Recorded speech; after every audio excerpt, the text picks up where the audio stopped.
The newsday continues here on One News Now. I'm Diego Castro. Headline inflation accelerates to 5.3% in August, faster than the 4.7% print in July. This falls within Bangko Central's forecast of 4.8 to 5.6%, but is higher than the 4.9% median forecast by analysts in a Business World poll. Year-to-date average inflation is now logged at 6.6%. PSA attributes the increase to hike in prices of food and non-alcoholic beverages and transportation. To bring rice prices down, the government starts implementing a price ceiling on rice products today, September 5. Prices of regular milled rice should not go over 41 pesos per kilo, while well-milled rice should stay under 45 pesos per kilo. However, retailers are bemoaning what they deem is a rushed implementation of the price cap. According to the Grains Retailers Confederation of the Philippines, or GRECO, in Eastern Visayas, some retailers still have leftover stocks, which they acquired at elevated prices. The group says the government should have given them enough time to sell these stocks before implementing the price cap.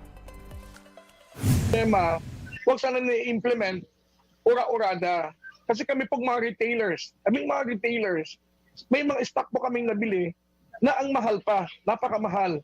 So mangyayari nito, lugi ang mangyayari dito sa amin, na kalugian ang aabutan namin. Bili namin sa bigas 49 pesos per kilo. Ipabebenta mo sa amin ng 45 pesos per kilo. Dinalugi na kami ng 4 na piso. GRECO Eastern Visayas wants the price cap to be implemented first among wholesalers and rice millers. However, the group admits that farmers are at a risk of losing profit if wholesalers and millers insist on buying palay at low prices. Meanwhile, the Philippine Institute for Development Studies believes that temporarily removing tariffs on rice imports would have been more effective in bringing rice prices down. Sa tingin ko ay mas madali ibaba yung tax or import tax sa rice. Kasi sa ngayon, it's still at 35%.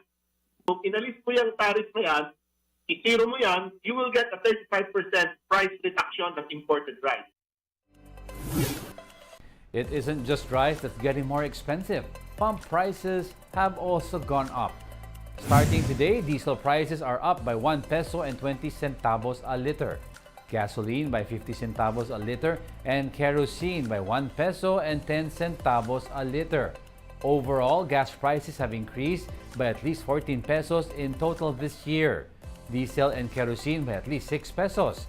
Earlier today, motorists scrambled to fill up their tanks ahead of the fuel price hike implementation. Jeepney drivers in particular are now anticipating lower take-home pays due to the increase. Some of them are calling on the government to bring back subsidy for public transport drivers. Kinukulang na nga yung kita namin ngayon eh. Laki nang nababawas. Kasi ang daming binabayar na sa kuryente, sa mahal, lalo pa ngayon ang mahal ng bigas. Napakahirap eh. Malaking kabawasan yung sa kita. Dapat ibalik nila yung subsidy nung araw, yung katulad nung para malaking bagay yun sa aming mga driver. We'll be back with more stories after the break. Keep it here on One News.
You're still watching One News Now. I'm Diego Castro. Calumpit, Bulacan remains under a state of calamity amid a month-long flooding. The town was put under a state of calamity in late July following the onslaught of Typhoon Egay. But flooding hasn't let up, with recent storms and monsoon rains aggravated by high tide. Residents also complain that boats only operate at certain times per day, forcing them to wade through water every time they need to leave their homes. Some affected residents have been displaced. Evacuees are also facing difficulties as evacuation centers are also submerged in water. The lack of livelihood is an additional concern for residents. The Bulacan Provincial Disaster Risk Reduction and Management Office said 2 barangays in Calumpit are low-lying, making it difficult for flood waters to drain into the river.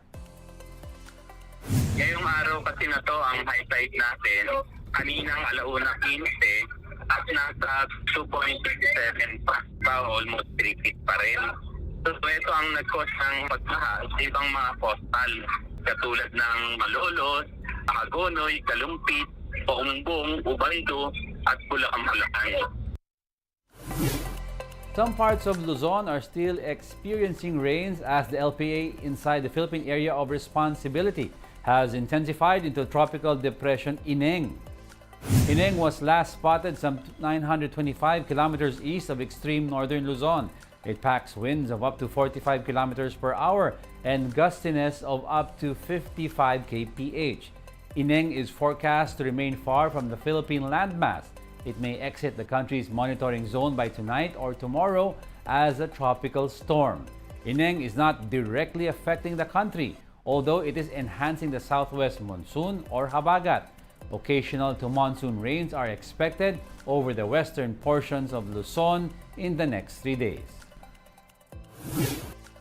President Bongbong Marcos is now in Jakarta, Indonesia for the 43rd ASEAN Summit. He arrived at 7 in the evening on Monday, Philippine time, accompanied by First Lady Liza Marcos. Among his agenda for today is a one-on-one meeting with Indonesian strategic partners, followed by the summit's opening ceremony. Marcos will push for ASEAN to take a clear position on China's aggressive behavior in the West Philippine Sea. They will also discuss China's new map that features a 10-dash line. The president will have bilateral meetings with other heads of states on the sidelines of the summit. He will aim to foster cooperation in areas such as trade and investment and food security. The chief executive will stay in Jakarta until Thursday, September 7. My participation will highlight our advocacies in promoting a rules-based international order, including in the South China Sea, strengthening food security, calling for climate justice, tapping the potential of the digital and creative economies, protecting migrant workers in crisis situations, as well as combating trafficking in persons. And those are the top stories of the hour. Join us again at 11:15 a.m. as we continue to monitor the day's biggest stories. I'm Diego Castro. We are One News, all sides, all the time.